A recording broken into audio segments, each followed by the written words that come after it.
Physics की वो branch है जो लाइट से डील करती है। लाइट में भी हम यहाँ पे विजिबल लाइट के बारे में बात करेंगे। विजिबल लाइट वो लाइट जिसकी वेवलेंथ 4000 से 7000 एंगस्ट्रॉम के बीच में होती है। एक एंगस्ट्रॉम में 10 की पावर -10 मीटर होते हैं। तो हम यहाँ पे विजिबल लाइट के बारे में बात कर रहे हैं जिसे हम देख सकते हैं। 4000 पे हमें सबसे पहले वायलेट कलर दिखाई देता है, 7000 पे हमें रेड कलर दिखाई देता है। 4000 से पहले वाले को हम कहते हैं अल्ट्रावायलेट और 7000 बाद को कहते हैं इंफ्रारेड।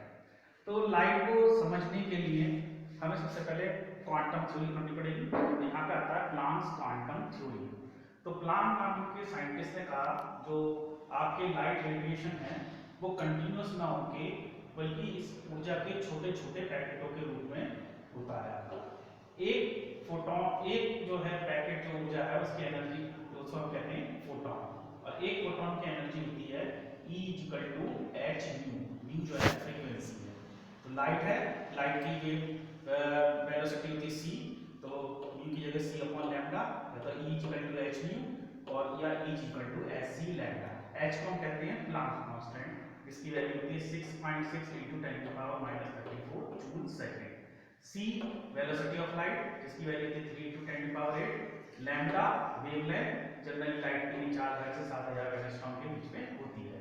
तो अगर आपको लैम्डा मालूम है तो इस फॉर्मूले में लैम्डा की वैल्यू रख के आप उसकी फोटोन की एनर्जी को कैलकुलेट कर सकते हैं। अगर एक फोटोन है उसकी एनर्जी वही sc/λ, और अगर आपके वहां पे n नंबर फोटोन है तो उसकी एनर्जी जाएगी E = mhc/λ। तो लाइट का हमने यहाँ पे बात करी वेव नेचर। यहाँ पे हमने फोटोन जो प्लांक्स की क्वांटम थ्योरी वो कह रहे हैं फोटोन, तो इसका मतलब लाइट के अंदर वेव लाइक नेचर है।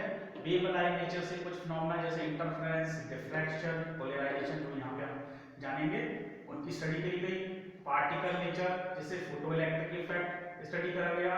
तो लाइट के अंदर वेव नेचर और पार्टिकल नेचर दोनों हैं। इसका मतलब ये हो गया कि लाइट के अंदर आपकी डुअल नेचर है, द्वैत प्रवृत्ति है। This is called dual nature of light. तो यहाँ पे हमें इंटरफेरेंस को जानने के लिए सबसे पहले हमें जानना पड़ेगा एक वर्ड है कोहेरेंस, जिसे हिंदी में बोलते हैं कला समरूपता। तो यहाँ पे हम लाइट वेव्स के बारे में बात करेंगे। तो हम यहाँ पे दो लाइट वेव्स ले रहे हैं। अगर दो लाइट वेव्स जिनकी वेवलेंथ यानी कि लैम्डा सेम हो, जिनकी फ्रीक्वेंसी यानी कि म्यू सेम हो, और दोनों वेव जब चलती है माध्यम में तो उनके बीच में जो फेज डिफरेंस है वो कांस्टेंट रहता है, समय के साथ में नहीं बदलता है। ऐसी वेव्स को हम कोहेरेंट वेव्स कहते हैं। तो सिंपली कह सकते हैं ऐसी दो वेव्स जिनकी आवृत्ति और वेवलेंथ सेम हो और उनके समय के साथ में उनका फेज डिफरेंस चेंज नहीं हो, ऐसी वेव्स को कोहेरेंट वेव्स कहते हैं। और ऐसे सोर्स जो इस तरीके की वेव्स को जनरेट करे उन्हें हम कोहेरेंट सोर्स कहेंगे। तो अगर कोहेरेंट सोर्स पूछा जाए तो कोहेरेंट सोर्स की डेफिनेशन, कोहेरेंट वेव्स के बारे में बात करी जाए तो कोहेरेंट वेव्स के बारे में। तो आपने जैसे बात किया होगा वेव नेचर में इंटरफेरेंस, डिफ्रैक्शन, पोलराइजेशन के बारे में स्टडी करेंगे। तो सबसे पहले हम बात करते हैं इंटरफेरेंस। तो जब दो लाइट वेव्स, कौन सी कोहेरेंट वेव, जब दो कोहेरेंट लाइट वेव्स माध्यम में एक दूसरे के ऊपर सुपर इम्पोज करती हैं तो एनर्जी का रीडिस्ट्रीब्यूशन होता है। तो इस रीडिस्ट्रीब्यूशन को हम इंटरफेरेंस कहते हैं। सिंपली कहते हैं the redistribution of light energy by superimposition of to coherent waves is called interference.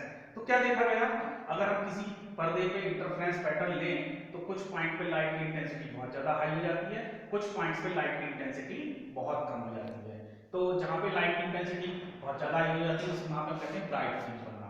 जहां पे लाइट की इंटेंसिटी बहुत कम होती है वहां पे कहते हैं डार्क फ्रिंज बनना। तो इसमें दो तरीके के इंटरफेरेंस हैं। एक है कंस्ट्रक्टिव इंटरफेरेंस, जहां पे लाइट की इंटेंसिटी बहुत ज्यादा हाई हो जाती है, वहां पे ब्राइट फ्रिंज बनती है, और वहां पे कंडीशन है कि दोनों जो वेव्स मिल रही हैं वो एक ही फेज में मिल रही है, यानी कि एक का थ्रो दूसरे के थ्रो से मैच कर रहा है, एक का क्रस्ट दूसरे के क्रस्ट से मैच कर रहा है। अगर ये वेव्स अपोजिट फेज में मिलती है तो वहां पे लाइट की इंटेंसिटी बहुत कम होती है, जिसे हम कहते हैं डार्क फ्रिंज, और वहां पे हम कहते हैं डिस्ट्रक्टिव इंटरफेरेंस। इंटरफेरेंस दो तरीके का हो गया, कंस्ट्रक्टिव और डिस्ट्रक्टिव। अब लाइट का दूसरा फिनोमेना है जिसकी हम बात करेंगे डिफ्रैक्शन। तो जैसे हम देखें इस कमरे में या कहीं पे भी आप देखते हैं कमरे में जो है लाइट नहीं जली होती है और लाइट फिर भी वहां पे विद्यमान होती है, हम कहते हैं लाइट सीधी रेखा में चल रही है। तो ये लाइट सीधी रेखा में चलते हुए कैसे आ गई, that is due to deflection. तो इसकी सिंपल डेफिनेशन है bending of light beams at the edges of sharp obstacle is called deflection.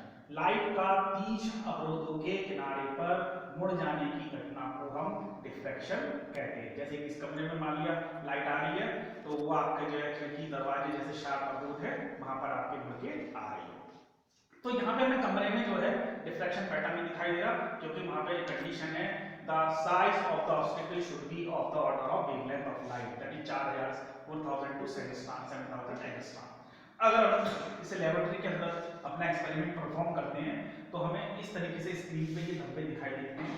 आप देखोगे यहाँ पे एक सेंटर में एक धब्बा है, उसके दोनों ओर जो है धब्बे हैं जिनकी लाइट की इंटेंसिटी जो है ग्रेजुअली कम हो रही है। सबसे ज्यादा इंटेंसिटी लाइट की सेंटर वाले में, उसके बाद ज्यादा बहुत तेज गिरते हुए दूसरे धब्बे में, उसका पीछे। और हम देखेंगे सेंटर जो धब्बा है इसके दोनों ओर जो है आपकी बराबर बराबर दूरी पर बराबर बराबर मोटाई के आपके धब्बे दिखाई देते हैं।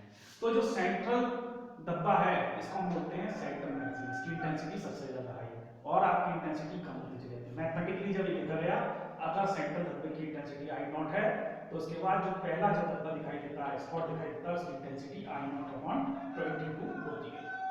तो सेंटर वाले को हम कहते हैं जो सेंटर पे दिखाई दे रहा है सेंट्रल मैक्सिमा। इसके बाद जो पहली बार दिखाई दे रहा है दोनों उसे फर्स्ट ऑर्डर, ऐसी बात को सेकंड ऑर्डर, थर्ड ऑर्डर। और देखेंगे मैथमेटिकली कैलकुलेट करके कि 90% से ज्यादा लाइट की इंटेंसिटी इस सेंट्रल मैक्सिमा के अंदर आ जाती है, बाकी 10% में बाकी के और दूसरे ऑर्डर के मैक्सिमा आते हैं। अब हम बात करते हैं लाइट के तीसरे फिनोमेना पोलराइजेशन, ध्रुवण जिसे हिंदी में बोलते हैं। आपने देखा होगा कि कमरे के अंदर आपने लाइट बल्ब ऑन किया और कमरे के अंदर जो है लाइट चारों ओर हो जाती है। क्यों? क्योंकि हम मानते हैं कि लाइट जो है इलेक्ट्रोमैग्नेटिक, हम यहाँ पे लाइट के इलेक्ट्रिक वेक्टर के बारे में बात करेंगे। तो यहाँ पे देखो ऑर्डिनरी लाइट दिखाई दे रही है, यहाँ पे आपका जो लाइट के इलेक्ट्रिक वेक्टर है लाइट के चलने की दिशा में सभी दिशा में वाइब्रेट करना है। जैसे ही आपने लाइट खोली तो चारों तरफ लाइट आपके कमरे के अंदर हो गई। अगर किसी तरीके से केवल एक ही कंपोनेंट ले जो इलेक्ट्रिक फील्ड के वाइब्रेशन का है, बाकी कंपोनेंट को रोक लें तो हम उसे कहते हैं पोलराइजेशन, पोलराइज्ड लाइट। तो देखो यहाँ पे पोलराइज्ड लाइट दिखाई दे रही है। तो पोलराइजेशन क्या हो गया? Restriction of electric field vibration in one particular direction of wave propagation is called polarization of light. मतलब हम केवल एक ही दिशा में अपने इलेक्ट्रिक फील्ड वेक्टर को वाइब्रेट करने की इजाजत दे रहे हैं। तो इसके लिए हम जो यूज करते हैं पोलराइजर, तो ये पोलराइजर है। अगले जो हम इसे पोलराइजर यूज करते थे उसका नाम था टूरमैली। अब आपके आर्टिफिशियल मेड भी पोलराइजर आने लगे। तो यहाँ से ऑर्डिनरी लाइट ली, हमने इसे पोलराइजर से पास किया। ये आपको जो डॉटेड लाइन दिखाई दे रही है ये पास एक्सिस है। तो जो कंपोनेंट इसकी पास एक्सिस के पैरेलल है वो तो आपके निकल गए, बाकी के कंपोनेंट को इसने पोलराइजिंग में रोक लिया। तो ऑर्डिनरी लाइट से हमने ये पोलराइज्ड लाइट प्राप्त करी और जिसने ये पोलराइज किया उसे हम कहते हैं पोलराइजर। इस पोलराइज्ड लाइट को हम रिफ्लेक्शन से ही प्राप्त कर सकते हैं। तो एक ब्रूस्टर नाम के साइंटिस्ट ने नेम दिया, जिसे कहते हैं ब्रूस्टर्स लॉ, उसे कहते हैं पोलराइजेशन बाय रिफ्लेक्शन। तो यहाँ पे फिगर में दिखाया गया है, यहाँ पे ऑर्डिनरी लाइट आपकी एक ट्रांसपेरेंट मीडियम पे पड़ रही है। तो जब ऑर्डिनरी लाइट किसी ट्रांसपेरेंट मीडियम पे पड़ती है तो वो पार्शियली रिफ्लेक्ट हो जाती है और पार्शियली रिफ्रैक्ट हो जाती है। तो ये देखा गया कि जो रिफ्लेक्टेड लाइट है वो पार्शियली पोलराइज होती है। और जैसे जैसे हम अपना ये एंगल ऑफ इंसिडेंस जो आई है इसे बढ़ाते जाए, एक पर्टिकुलर एंगल जिसे बोलते हैं पोलराइजिंग एंगल आईपी पर जो रिफ्लेक्टेड लाइट है वो फुली प्लेन पोलराइज्ड हो जाती है आपकी। तो ब्रूस्टर ने वहां पे दिया अगर आपका माध्यम का रिफ्रैक्टिव इंडेक्स म्यू हो तो आपका mu will be equal to 10 IP, यानी कि जो रिफ्रैक्टिव इंडेक्स है माध्यम का वो पोलराइजिंग एंगल का टेंजेंट के बराबर होता है। स्नेल्स लॉ को इंक्लूड कर दें तो Ip plus R will be equal to 90 degree. तो R जो है आपका एंगल ऑफ रिफ्रैक्शन है। तो इन दोनों फार्मूलों की मदद से अगर कोई भी एक चीज मालूम, R मालूम है तो Ip मिल जाएगा, म्यू मिल जाएगा, म्यू मालूम है तो Ip R मिल जाएगा। यानी इन तीन में से कोई भी एक चीज मालूम हो, बाकी की दो चीजें आप निकाल सकते हैं। लास्ट में बेलस ने कहा अगर आपकी पोलराइजर से निकलने वाली लाइट की इंटेंसिटी आई नॉट हो तो एनालाइजर से निकलने वाली लाइट की इंटेंसिटी आई जो है cos स्क्वायर थीटा के प्रोपोर्शनल होती है, जहाँ थीटा पोलराइजर और एनालाइजर की लाइट के एक्सिस के बीच में कोण है आपका। तो I will be equal to I naught cos square theta.